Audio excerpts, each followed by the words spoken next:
Consecration, Hebrew Kingdom Building.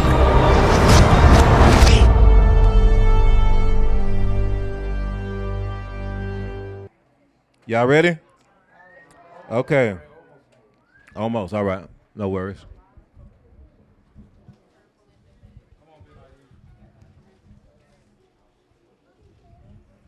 Yeah, I know I missed y'all, man. We hanging out today.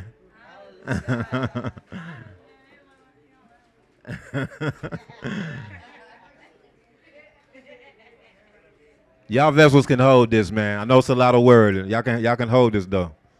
Y'all are seasoned, man.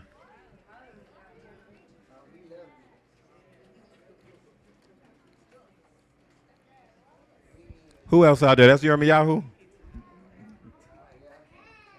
All right, let's get it. That's dude. She right there. That's dude.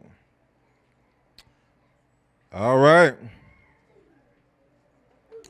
So we're going to look at the eternal garments. And y'all see I got the garments of the priests on here, so I'm already giving away.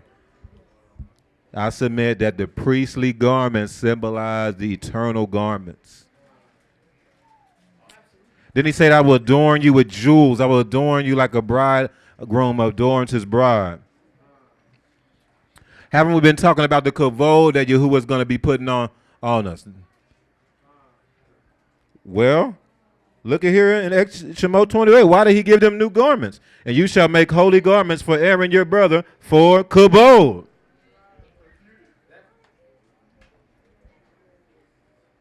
This is about having new garments. Y'all got to look at this, man. They just came out of captivity.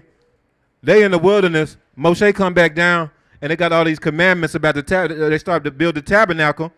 And then Yahuwah was like, okay, Moshe, I want you to set apart your brother and his descendants, and I want them to wear these new garments. And it's going to set them apart and cause them to have a kavod on them. The Most High is giving, so that's why I want y'all to understand is the Most High is giving us new garments to set us apart for glory and beauty. He wants to show us off to the nations.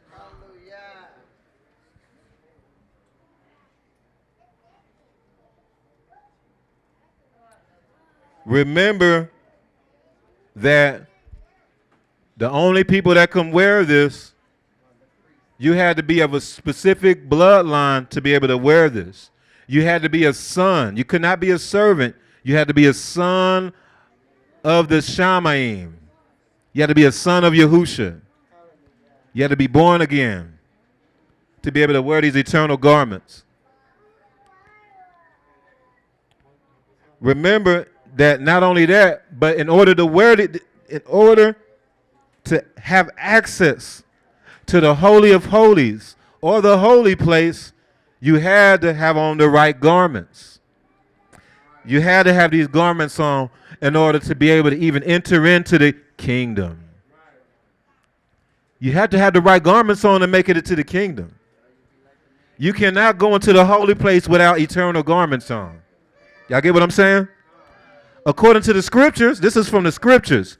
If you tried to go into the holy place, even if you were a son of Aaron, and you didn't have on these garments, you actually could die.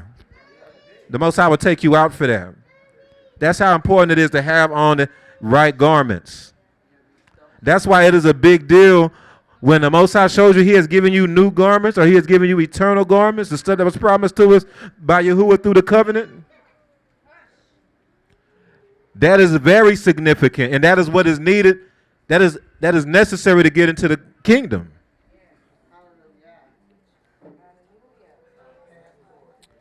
Remember, the holy place represents the kingdom, the New Jerusalem. The Holy of Holies symbolizes the throne room of Yahuwah. There is no access to the kingdom without having on eternal garments. They could not access those things without those garments.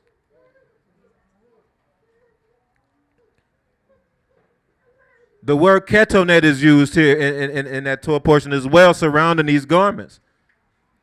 It was a garment that was, it didn't look nothing like this, y'all, so please, just kind of just, man, y'all got to imagine just the most beautiful, the people who made these garments were people Yahuwah put wisdom in. And they had jewels going across, know what I'm saying? Big old piece and chain. We talked about this every year when we cover this Torah portion. Just shining. That's why our people are into that stuff. Why do you think our people are into that stuff? Why do you think our people like to have big chains that's just jewels all in there? You'll be living in an apartment, but you got like a $20,000 chain on. That's in the DNA.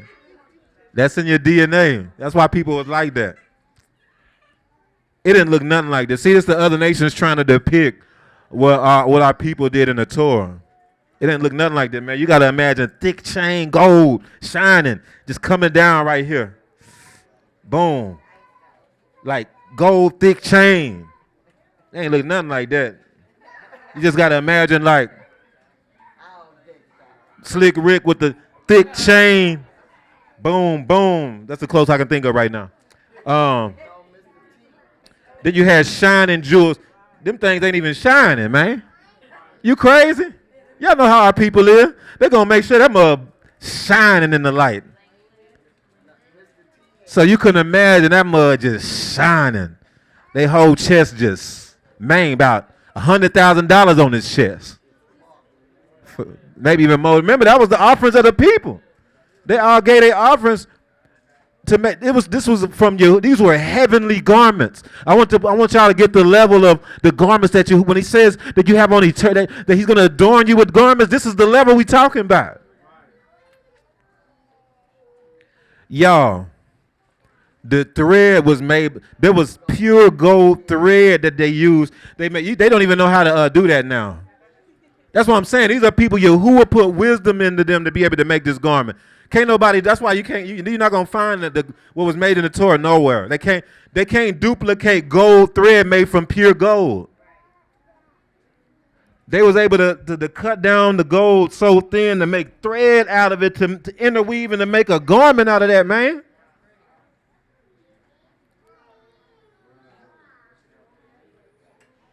I submit that had to be done in order to handle the kabod that's in the holy place and in the Holy of Holies, though. The level of kavod and radiation. Y'all saw how a coat of Uriel was, but just getting a little bit of that? They've been using gold and stuff like that for astronauts to go in space. I know that's people, But to deal with the radiation and stuff, and all those things, they be using stuff like gold, and they have all these like for the satellites and all those things because pretty much nothing else can handle that level of kavod that just comes from like the radiation from the sun and stuff when you go up close enough. So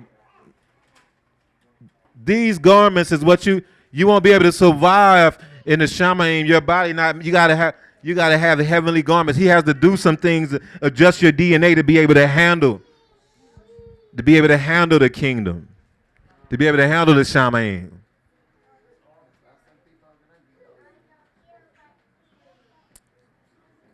Man, Yahuwah is to be praised, man. Yahuwah is to be praised.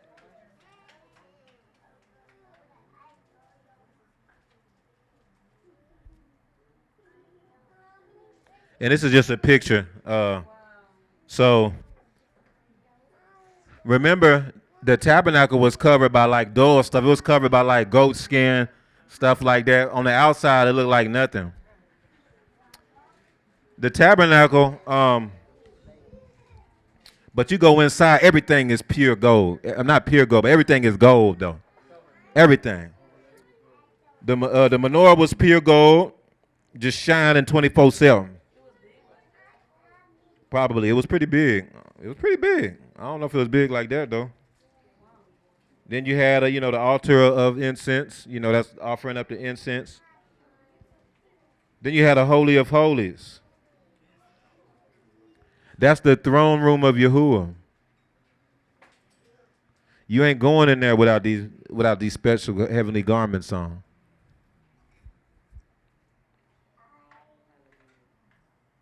Let's go to Exodus 28, verse 8.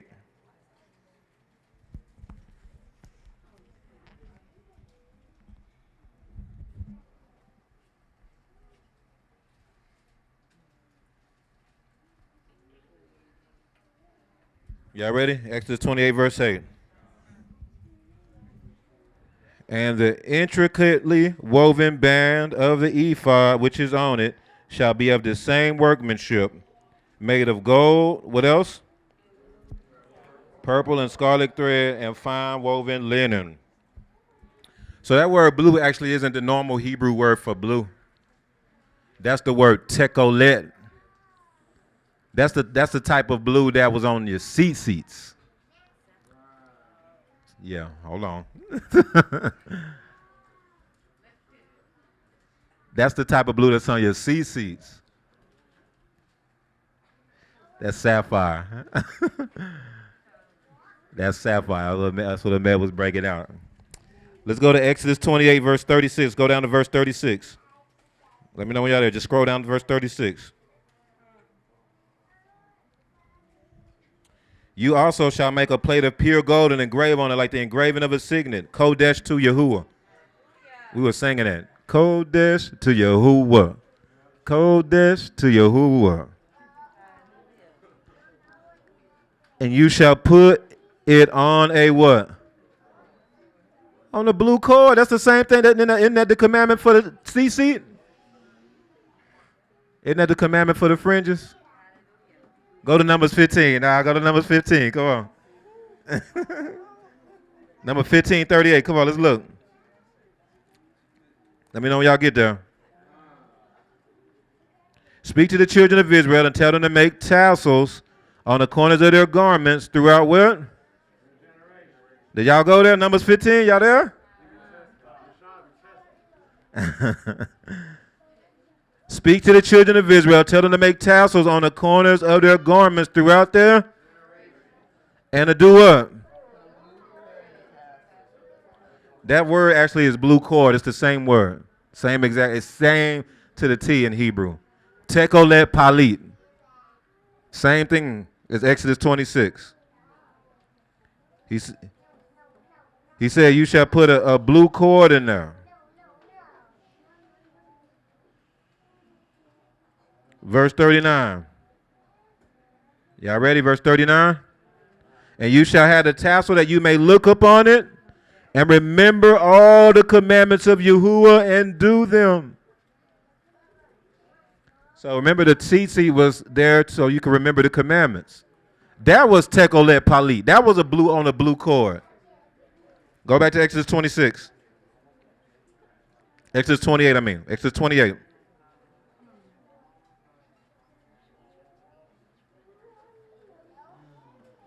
Exodus 28, verse 37. Y'all on verse 37? Okay. And you shall put it on a blue cord. That's referring to the golden, that's a golden crown like that was on the head of the priest. That it would be on the blue cord. That it may be on the turban, or that's a mitre. It may be on the mitre. It shall be on the front of the mitre. So it shall be on Aaron's forehead that he may bear the iniquity of the Kodesh things which the children of Israel hallowed on all the holy gifts. And it shall also be on his forehead that they may be accepted before Yahuwah. So, remember that the tzitzit was associated with sapphire. What is in the throne room or the Holy of Holies? The commandments which was written on.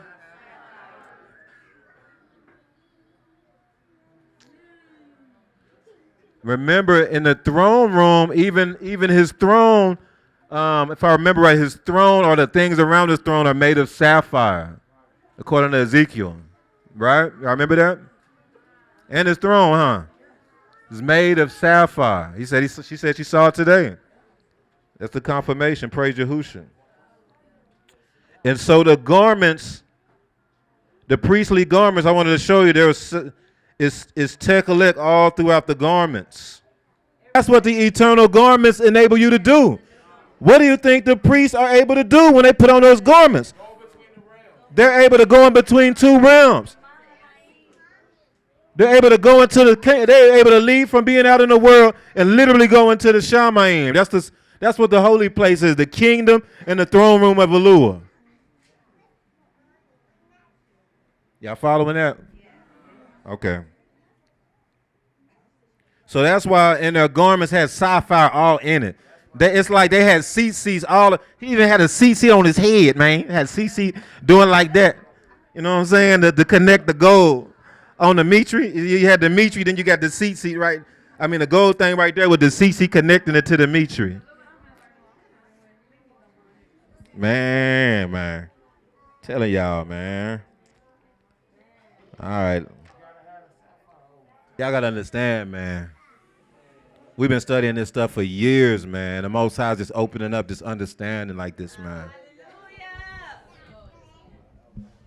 And these are the garments which they shall make: a breastplate, an ephod, a robe, a skillfully woven tunic. I just wanted to show you here. This is the word ketonet. It's the same word that was used for what was covering Adam and Eve.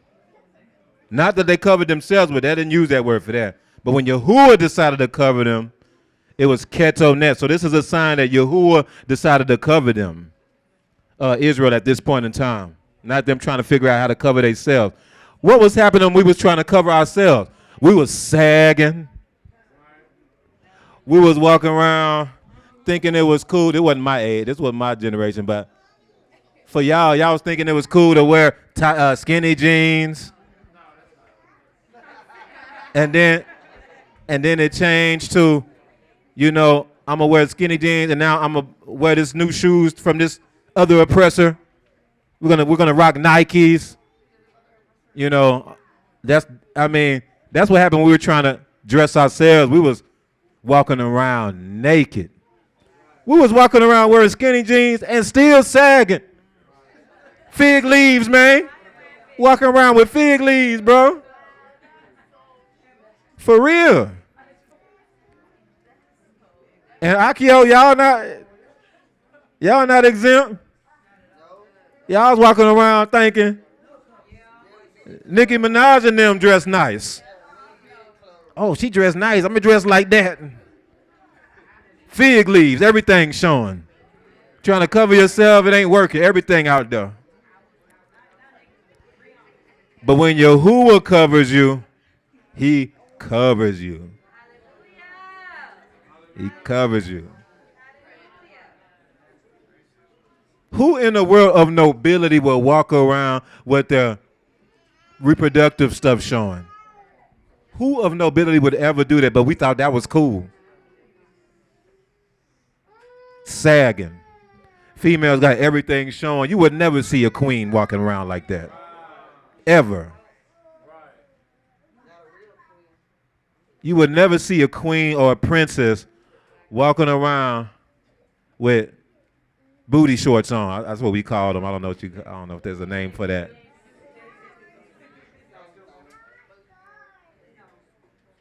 But we thought that was cool because we looked on TV and we saw Cardi B and them and Megan Thee Stallion and them, and so we thought that was cool.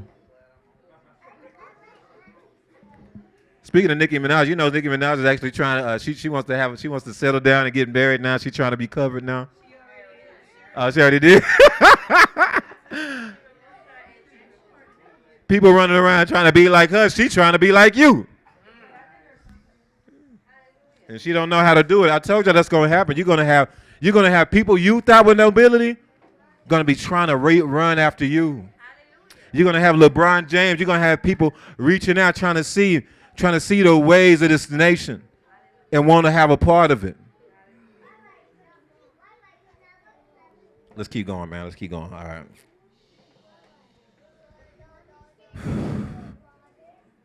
Skillfully woven tunic, a mitri, that's the word for mitri, and a sash. So they shall make Kodesh garments for Aaron, your brothers, and his sons, that he may minister to me as priest. These Kodesh garments is also going to enable you to do the work of Yahuwah. All right. All right, so this is the end of chapter 28. For Aaron's sons, you have to be a son. You have to be born again, born of Yahusha. You shall make ketonet, and you shall make sashes for them. We need to implement that. 'Cause I noticed the other tribes are starting to do that. We need to get sashes. I think that ain't that the belt. We need to start doing that. And you shall make hats for them for what? It's kavod. Y'all, when I walk around like this, it's crazy, man. It's like a kavod. People be like, man, so what do y'all do? What do y'all do? Yeah, it does. Because there's a codeshness to it. Verse 41. So you shall put them on Aaron, your brother, and on his sons with him. You shall mashak them. You shall anoint them, consecrate them, and sanctify them, that they may minister to me as priests. And you shall make them linen trousers to do what?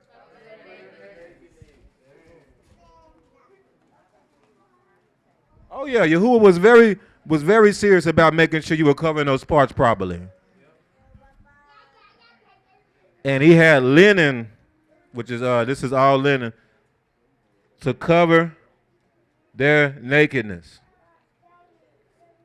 They shall reach, it's specific, they shall reach from the waist. Y'all see that? They shall reach from the waist to the thighs. Not from the thighs down, from the waist down. They shall be on Aaron and his sons when they come into the tabernacle of meeting, or when they come near the altar. I really believe that sagging, and I'm not trying to go in because I used to, you know what I'm saying. But I really believe sagging was really ruwako. It was a direct hit against the scriptures. It was a direct hit against the priesthood that we were set apart to do. To show your nakedness, calm. Or when they come near the altar to minister in the holy place, that they, wait, hold on, let me start over. They shall be on Aaron and on his sons when they come into the tabernacle of meeting, or when they come near the altar to minister in the holy place, that they do not incur iniquity. And if you gotta wear the right garments, or if you don't, and try to go into the holy place, you'll get cut off. All right. It shall be a statute forever to him and his descendants after him. Remember, Yahuwah had to cover the nakedness of Adam and Eve with goat skin. They try to use fig leaves. All right. So the word for linen, is the word bod. It's bet dollar. It just basically means having access to the kingdom. Having access to the door, having access to the kingdom. That's why you saw all the Kodesh garments of the priests were based in linen. They were based in linen. So we almost done, y'all. We almost done for real. Let's go to Matthew 22. We almost done. Matthew 22. Let me know when y'all get there. Having access to the kingdom. Having access to the house.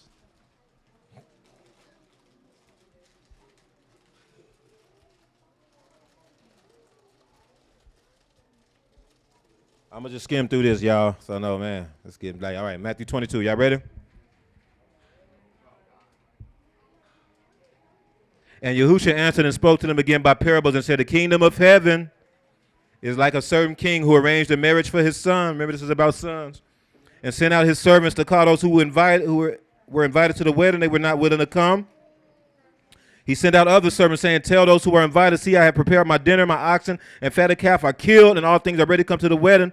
But they made light of it and went their ways, one to his own farm, another to his business, and the rest seized his servants, treated them spitefully, and killed them. We know that was the prophets, that was the apostles, right? But when the king heard about it, he was furious, and he sent out his armies, destroyed those murderers, and burned up their city. Remember, that was 70 A.D. That was when the people were scattered. Israel was scattered. That was also Prophet talked about in Revelation 11 with the two witnesses. Verse 8, then he said to his servants, the wedding is ready, but those who were invited were not worthy. Therefore go into the highways, and as many as you find, invite to the wedding. That's about being a light to the nations. That's symbolic of the menorah. So those who went out into the highways and gathered together all who they found, both bad and good. Oh! That's the fig tree, man. That's the fig tree. That's the tree of the knowledge of good and evil. That's the tree that has bad and good in it. Did I go too fast? Okay. Because that's where we were at first. That's where we were at. Y'all know what we read when we walk in here in Ezekiel 20? I'm going to put you under the bond of the covenant.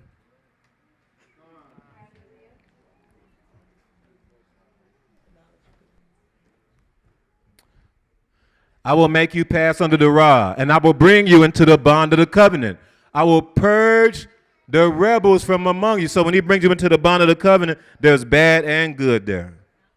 I will purge the rebels from among you and those who transgress against me. I will bring them out of the country where they dwell, but they shall not enter the land of Israel. So the bad and good, that's the fig tree. See, the fig tree, we grew around when the assembly started. It was all kind of bad and good in the beginning, boy. Man. Almost done. And the wedding hall was filled with guests. But when the king came in to see the guests, he saw a man there who did not have on what? The right garments. See that verse 11? So what did he say to him? He said to him, friend, how did you come in here without a wedding garment? And he was speechless. Then the king said to the servants, bind him hand and foot, take him away, and cast him into outer darkness. There will be weeping and gnashing of teeth, for many are called, but few are chosen. So it don't show it in this picture. I wish I had a better picture, but in the holy place, there's a table called the table of showbread. And on the table, there is what? Bread and what else? Bread and wine. That's a wedding feast. That's a covenant feast. Bread and wine. Remember the quote-unquote Last Supper?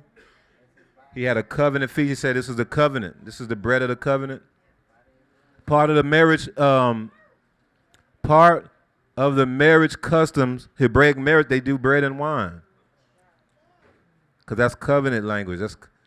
So nevertheless, going in there is like going into the wedding of the king in a sense. You know what I'm saying?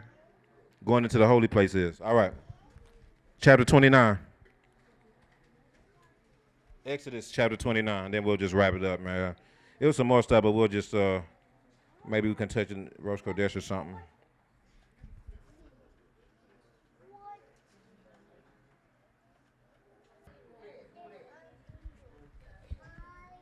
Let's go to Exodus 29, and we're done after that. After this. Let's start with verse 1. Let me know when y'all ready.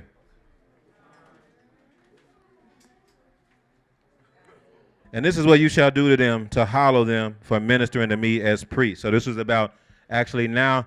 So just putting on the new garments wasn't enough. There's some things they had to do first in order to make it into the kingdom, in order to go into the holy place and do the work of Yahuwah. Take one bull and 2 rams without blemish, unleavened bread, unleavened cakes mixed with oil, unleavened wafers anointed with oil. You shall make them with wheat flour. You shall put them in one basket, bring them in the basket with the bull, 2 rams. Verse 4.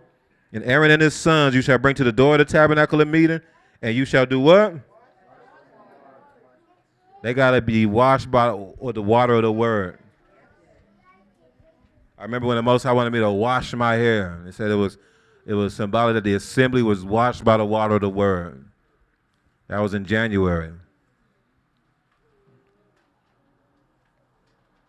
Then you shall take the garments, put the ketonet, the tunic, on Aaron, and the robe of the ephod.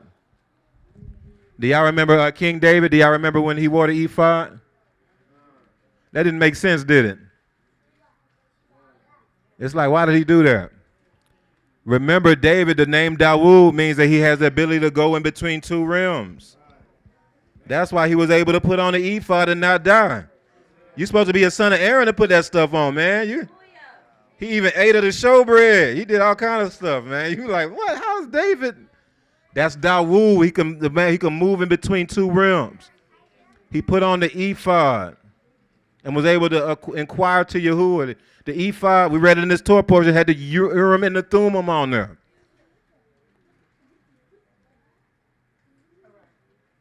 Urim, that's or, that's light.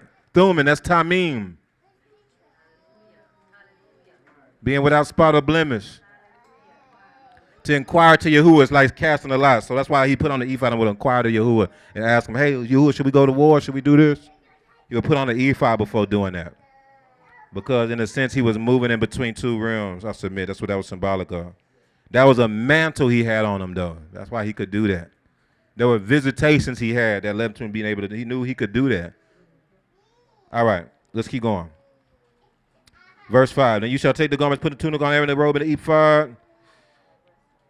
The ephod breastplate, gird him with the intricately woven band of the ephod. You shall put the turban on his head, put the Kodesh crown on the turban. So he's putting on he got to put on the right garments to go to the wedding. So he's putting it on. You shall take the anointing oil, pour it on his head, and anoint him.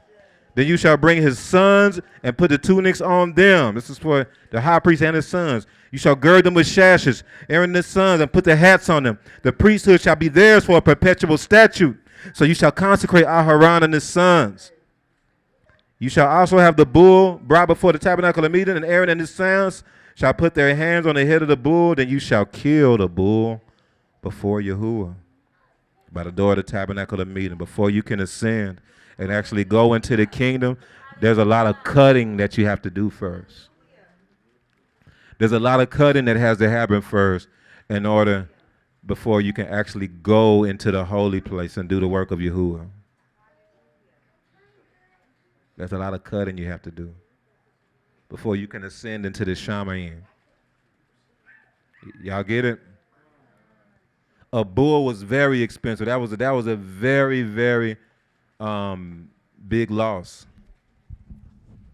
A bull was very expensive. No, you got to kill the bull to consecrate someone to be able to go, the sons of Aaron to be able to go into the heavens. You have to do some cutting. You have to do some cutting. That's what happened with us.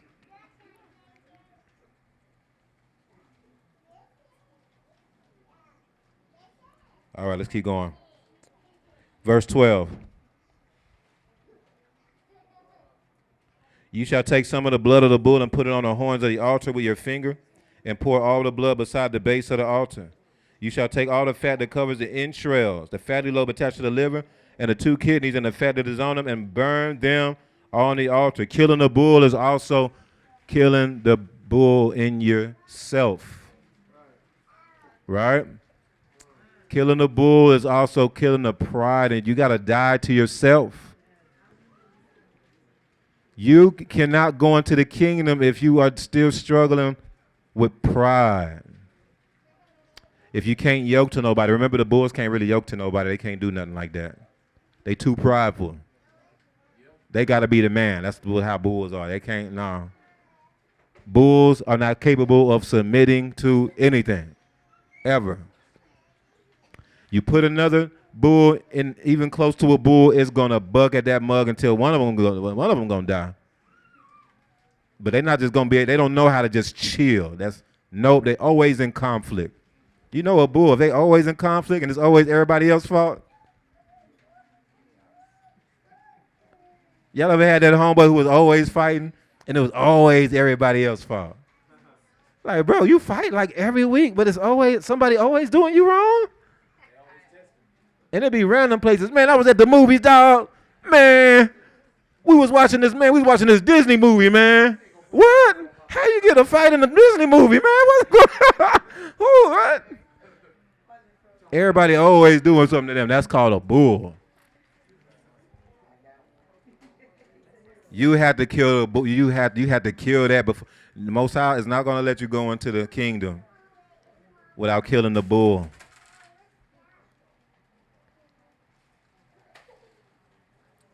Verse 13. You shall take all the fat that covers the entrails, the fatty lobe attached to the liver, and the 2 kidneys, and the fat that is on them, and burn them on the altar. Do y'all remember what the kidneys means? The kidneys is the seat of your emotions. You have to offer that up to Yahuwah. In other words, y'all know when Malek Musha always be talking about how you can't be in your feelings in order if you're going to make it into this eternal excellence. You can't. He's not just saying that because he don't like it when people get in their feelings. This is in the Torah. That's what this means. That you have to offer up the intro, because it's not just, we're not going to read the whole chapter, but also you got to kill the ram after this and do the same thing. You have to take the entrails. You have to take the liver, the kidneys, and you have to offer it up on the altar to Yahuwah. You can't be in your feelings, and you can't. Y'all remember what happened to the priest? What happened, man?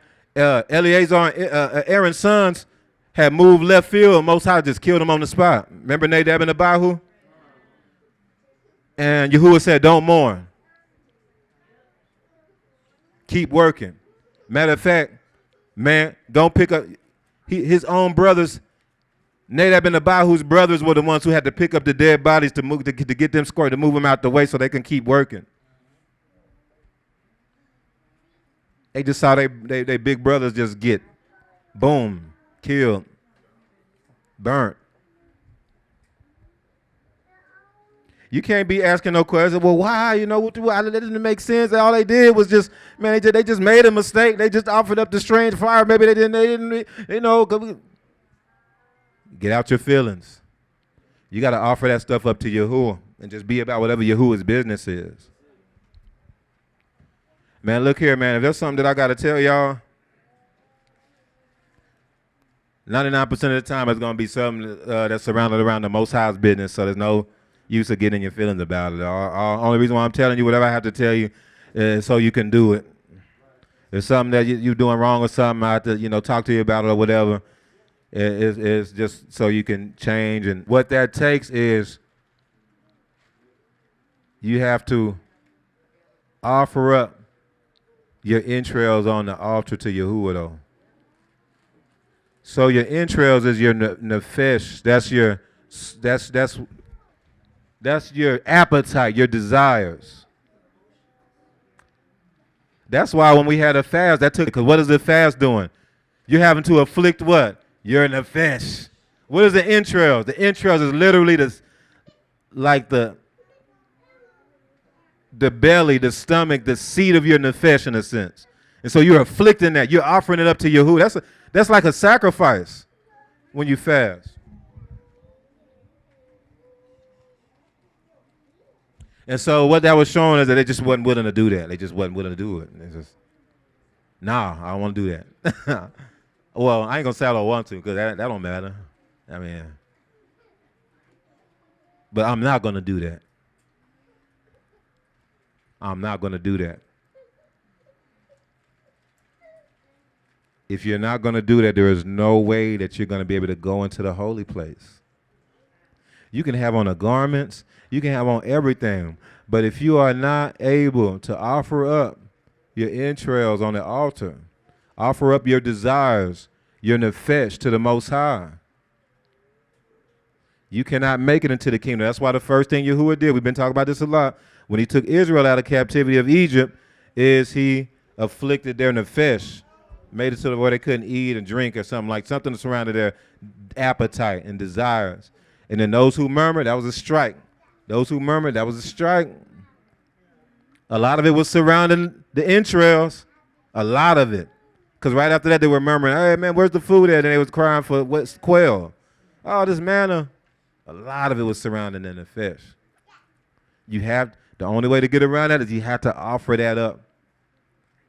That's what's going to consecrate you and cleanse you and have you kodesh and ready to go into the holy place. Hallelujah. Hallelujah. Praise Yahushua.